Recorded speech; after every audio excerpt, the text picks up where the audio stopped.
ఇలా రేవంత్ రెడ్డిని కూడా అడుగుతా ఉన్నాం, పెట్రోల్ డీజిల్ మీద వ్యాట్ ధరలు తగ్గించు. ఇలా ధరలు పెరిగితే అటు కేంద్రం పెంచా ఇటు రాష్ట్రం పెంచా, ఇద్దరి మధ్యలో రైతు నలిగిపోతున్నాడు, పేదవాళ్లు నలిగిపోతున్నటువంటి పరిస్థితి ఉన్నది. ఇవాళ కేంద్రం 3 సార్లు పెట్రోల్ డీజిల్ ధరలు పెంచితే దాని మీద రాష్ట్ర ప్రభుత్వం కూడా పెంచింది.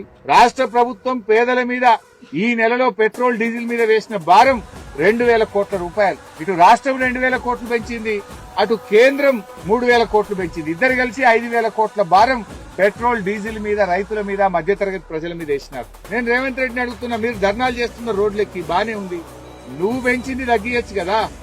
రాష్ట్ర ప్రభుత్వం ఏదైతే 27% వ్యాట్ పెట్టిందో ఆ 27% వ్యాట్ ను తగ్గించండి, ఓ 10% వ్యాట్ తగ్గించండి. ఇలా రైతులకు భారం పెరుగుతుంది. రేపు ట్రాక్టర్ దున్నాలంటే నిన్నటిదాకా ఒక కిరాయి ఉంటుంది, రేపు 200 కిరాయి పెరుగుతుంది. వరి కోత మిషన్ కు కిరాయి పెరుగుతున్నది.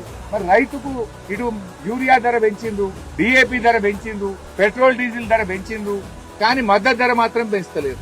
ధరలు పెంచుతున్నారు, పంట కొంటలేరు, రైతులు ఇబ్బంది పెడుతున్న పరిస్థితి ఉన్నది.